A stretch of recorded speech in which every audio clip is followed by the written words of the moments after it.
after watching National Treasure win the Preakness. 2 on Your Side's Lindsay Moppert will have a recap coming up in sports. But first, we want to get right to meteorologist Carl Lamb. He's on the roof with the rain moving out. Carl, what does the rest of the weekend actually look like? Well, it's a lot better than what we had today, that is for sure, because as you can see over here, it is really quite windy out here as our little anemometer is going off the charts here. But let's show you current conditions, and it's a rather calm sky. It's just cloudy, but a little bit of rain still being reported right now at 52 degrees, and those winds are quite noticeable. This is how much rain we picked up, just about a half an inch across many areas. Certainly a little more in the southern tier, as that band was pretty intense that rolled through Bradford and Wellsville. Let's show you the current winds. You're going to notice it if you step outside for any outdoor plans. If you're going out to dinner or seeing a show, you are going to notice that the wind is very strong. But if you're headed to the PGA Tour out in Pittsford on Sunday, it's going to be beautiful. Temperatures head up to the mid-70s with a nice northerly breeze, but we'll have more on what we can expect over the next 7 days when I join you with a full forecast coming up in a little bit. Claudine, back to you. Carl, thank you. The weather was the big story for the third round of the PGA Championships in Pittsford. The rain was heavy and constant for the first group of golfers this morning. 2 on Your Side's Julianne Pelusi with the mixed reaction from the soaked fans. Not only the golfers had to deal with the rainy, wet weather here at Oak Hill Country Club today, but the fans had to as well, and they were able to hang around because of the love of the sport and also a little bit of PGA flavor here in Western New York. Cold, yeah, just wet, uncomfortable. After watching these guys golf in this mess today, you're like, oh, this is a good idea, I want to do this. Yeah. I would have to disagree with that, but. The key is golf shoes, wet golf pants, and a jacket and umbrella. You're good to go. And you're from Boston? Absolutely, yeah. The weather's the same in Boston as it is here. You sure? Well, we have a few more days. You guys have 4 or 5 days of summer a year. We get about 3 or 4 months. Mixed reactions about the rain at Oak Hill for Saturday's PGA Championship. It's a little annoying, but because of all the umbrellas. I like it. I wish the PGA was here every year. James Beach was the standard bearer, walking behind golfer Xander Schauffele with his score all day. Maybe not quite prepared enough for the Rochester weather. It's a lot. My coat wasn't very waterproof, so. Learned the hard way, wasn't as waterproof as he thought. So I'm drenched. And even the rain brought the most casual golf fans onto the course.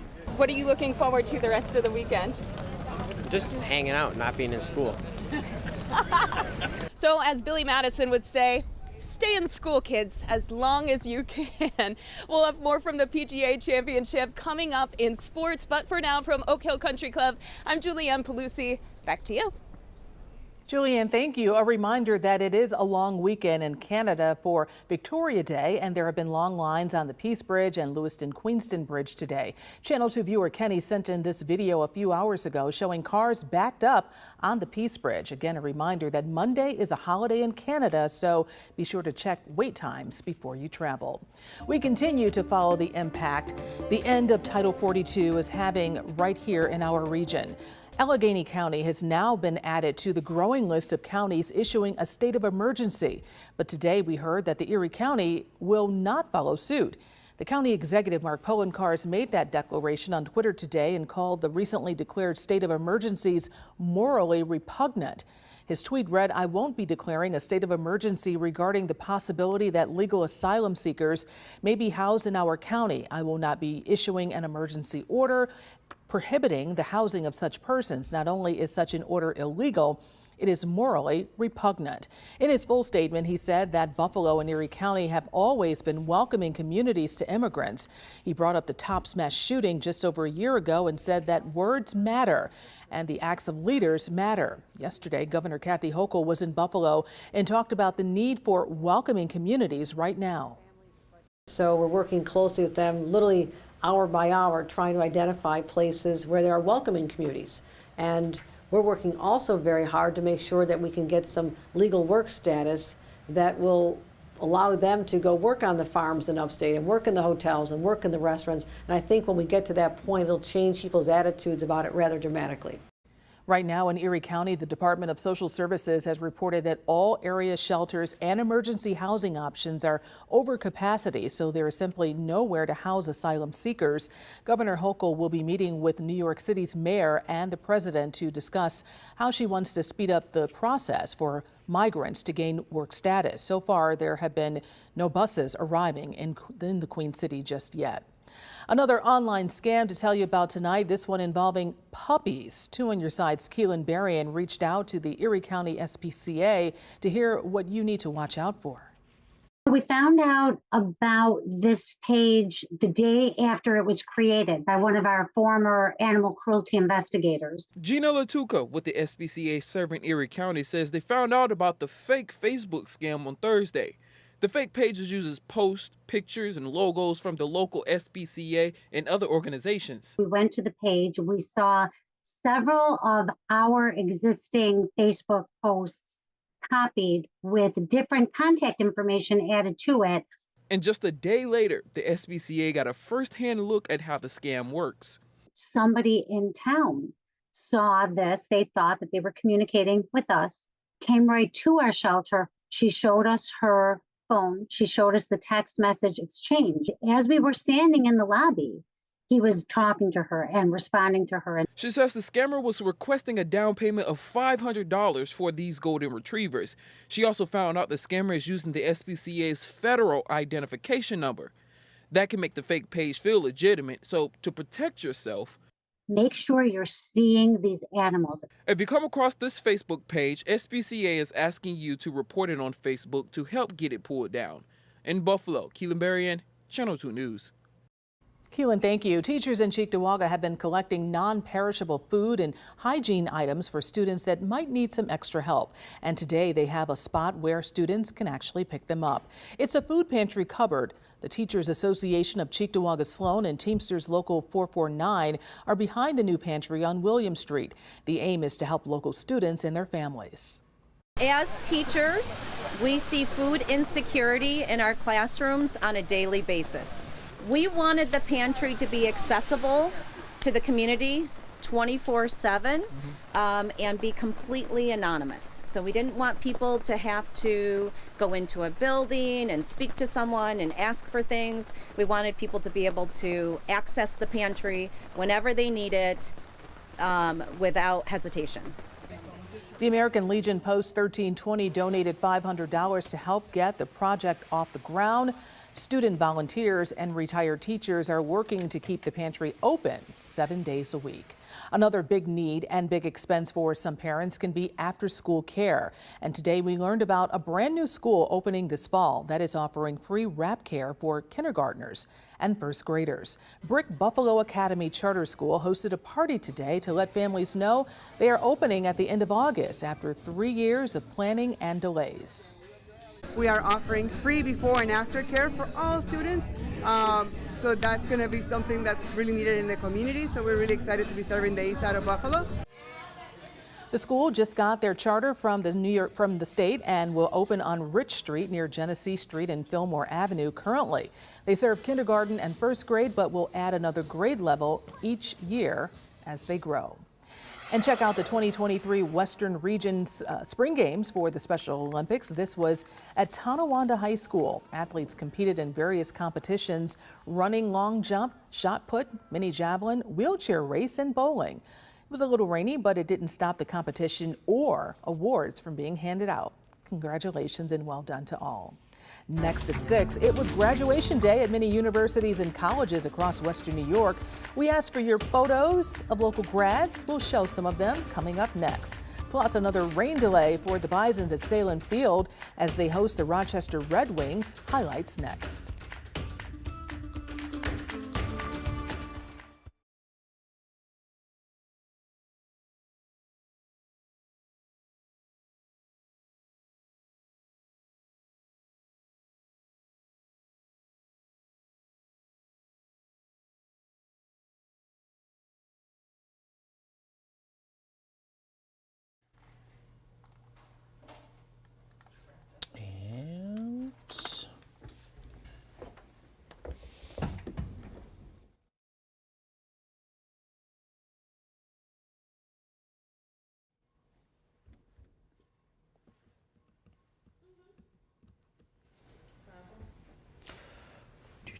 One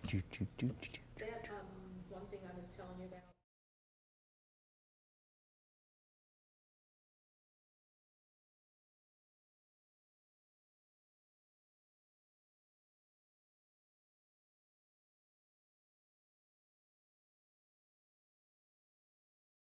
Well, we got to 66 before the rain rolled through, and we're at our current low right now, and sunset is in less than an hour.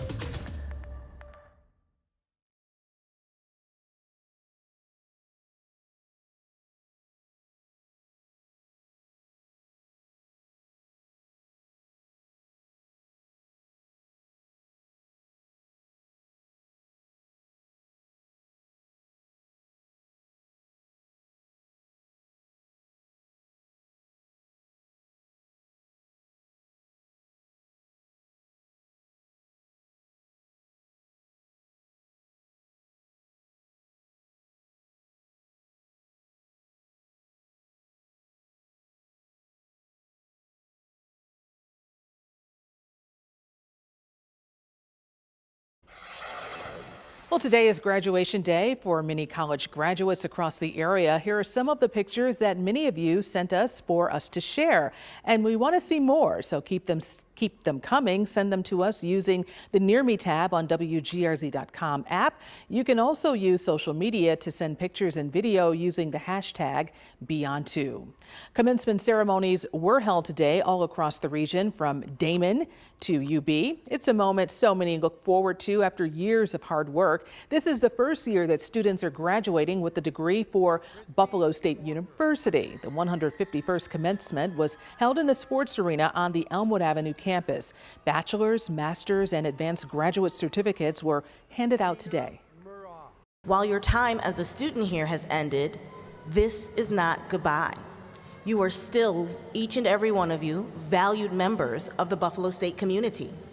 Congratulations to all of the Buffalo State University Bengals. Over at the Kessler Center on Main Street, it was Canisius College President Stout's first commencement. This morning, degrees were handed out for those in the College of Arts and Sciences. Grads heard from the Alumni Association president.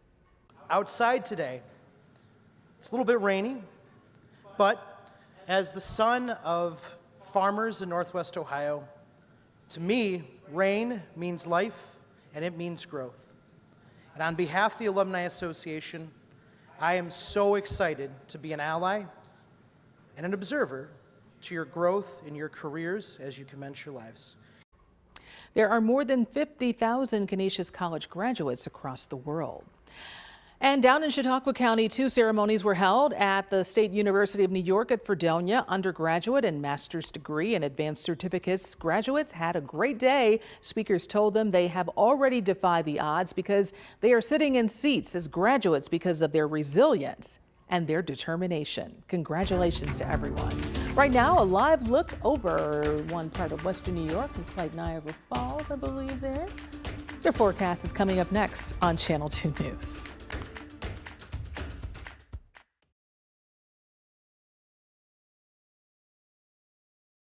When I saw that water, I was like,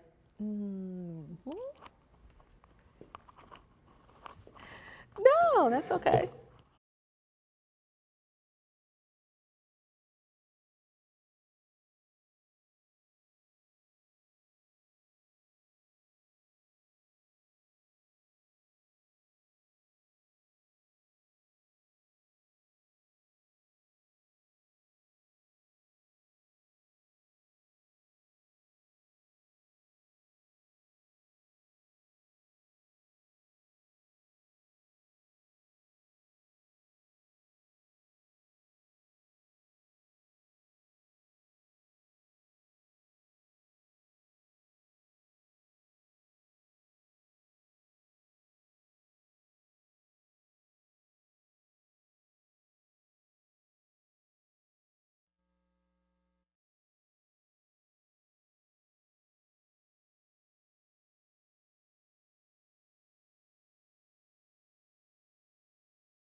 Welcome back. It was one of those days where you just kind of say, okay, it's raining. I took a nap. Yeah, it's nap weather. Yeah, it's cool enough that it's nap weather, Mm-hmm. but we are changing into something that's really nice. That I'm gonna like. Yeah, t-shirts and shorts weather. All right. Okay, I think everybody will like this, and you'll like the warm up that we have towards the end of the 7-day forecast too, because there may be a little bit of humidity working its way in too. So that's certainly something to look forward to. So this is on tap for us right now. It's 52 in Buffalo.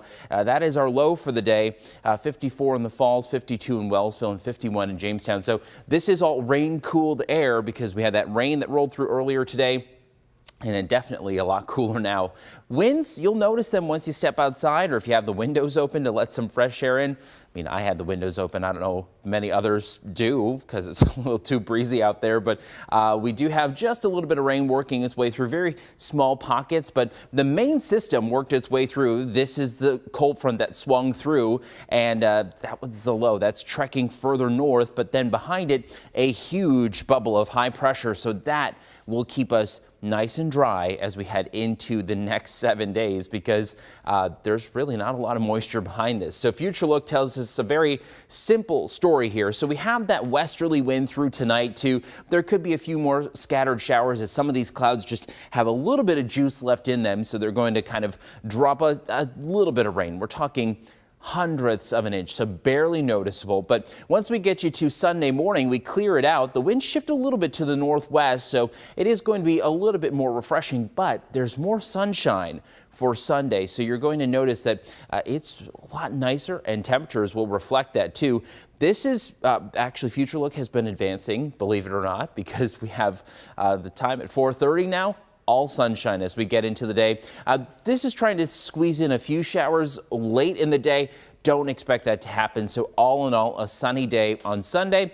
Monday, very much the same. We start with a few clouds early. There could be a little bit of cloud cover working its way in, but nothing that's really going to pose any threat to your start to the work week on Monday. So no issue there. But once we get you to the 7-day forecast, this is really, really nice. Now, the only thing with this, though, is that as we head towards Wednesday, we could get into a brief period of rain for everybody, but we just don't have enough confidence to say that that's going to happen yet. But look at the temperatures. We're generally in the upper 60s to low 70s. A couple of days that will be a little bit warmer, but we could have a little bit of humidity by the time we get to next weekend. For the south towns in the southern tier, temperatures very comfortable, very warm as well as we get, especially towards Wednesday. Again, that's where we could have a little bit of rain popping in, but all in all, nice and comfortable as we head towards next week. Looks like it's mostly all sunshine as we take it into the 7-day forecast. Well, we've got a lot in sports to come, but we are going to be back with Lindsay Moppert coming up right after this.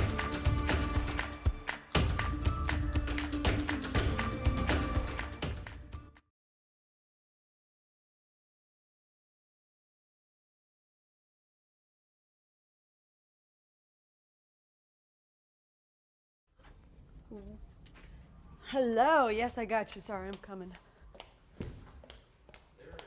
Cool. Nope, that one is super. If you need, drop Panthers, but the Nuggets is totally fine. Doesn't change anything. Okay, cool. Cool. I'm your prompter. You'll like my last. Yesterday I was like, let's get the WNBA in their season. And so today I had like a little snippet on the tag, but I tried to get your Nuggets. I'll do highlights later. I was more so doing a preview because Who plays tonight? the Nuggets and Lakers. What time is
This is the Two on Your Side Musso Plumbing and Heating Sports Desk. So the weather continues to be the story over at Oak Hill Country Club this weekend for the PGA Championship. Our Julianne Pelusi has been there all morning and afternoon and has more on how the rain and the lousy weather has been affecting the players and the course itself.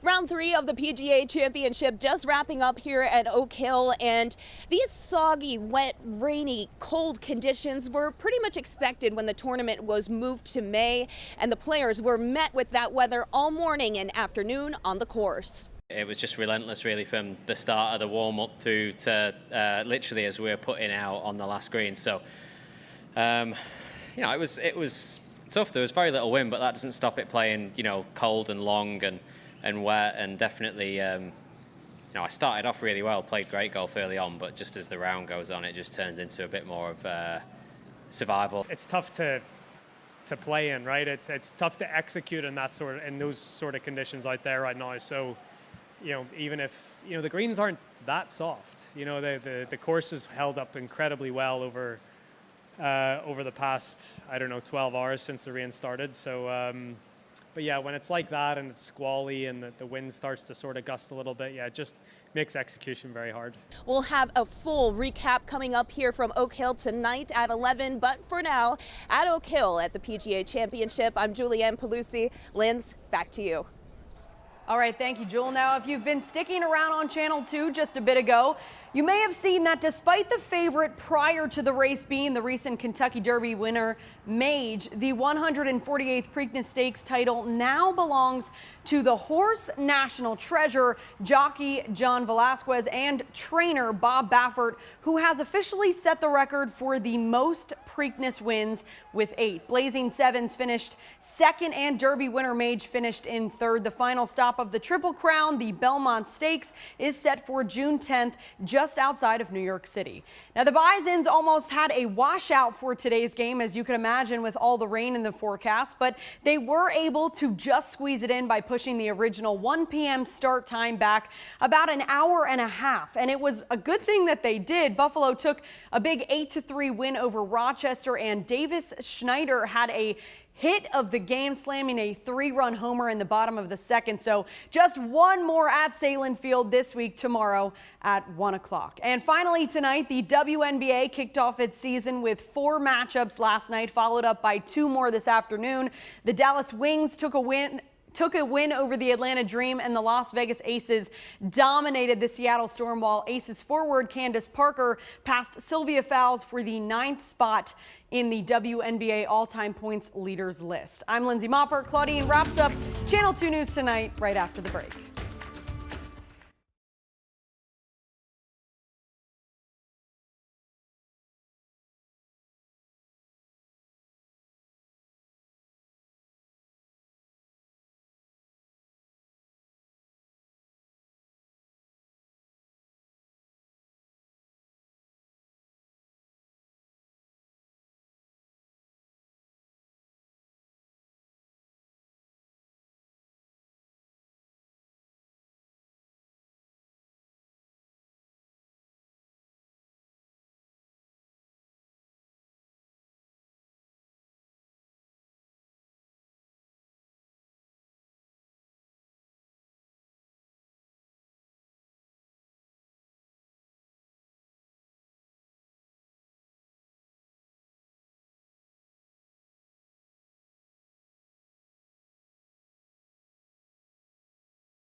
And finally here, Lockport marked the opening of the navigation season of the Erie Canal today. The official opening was yesterday, but today was the festival and the return of the popular farmers market. The market has moved to Canal Street and will run every Saturday from 10 a.m. until 2 p.m.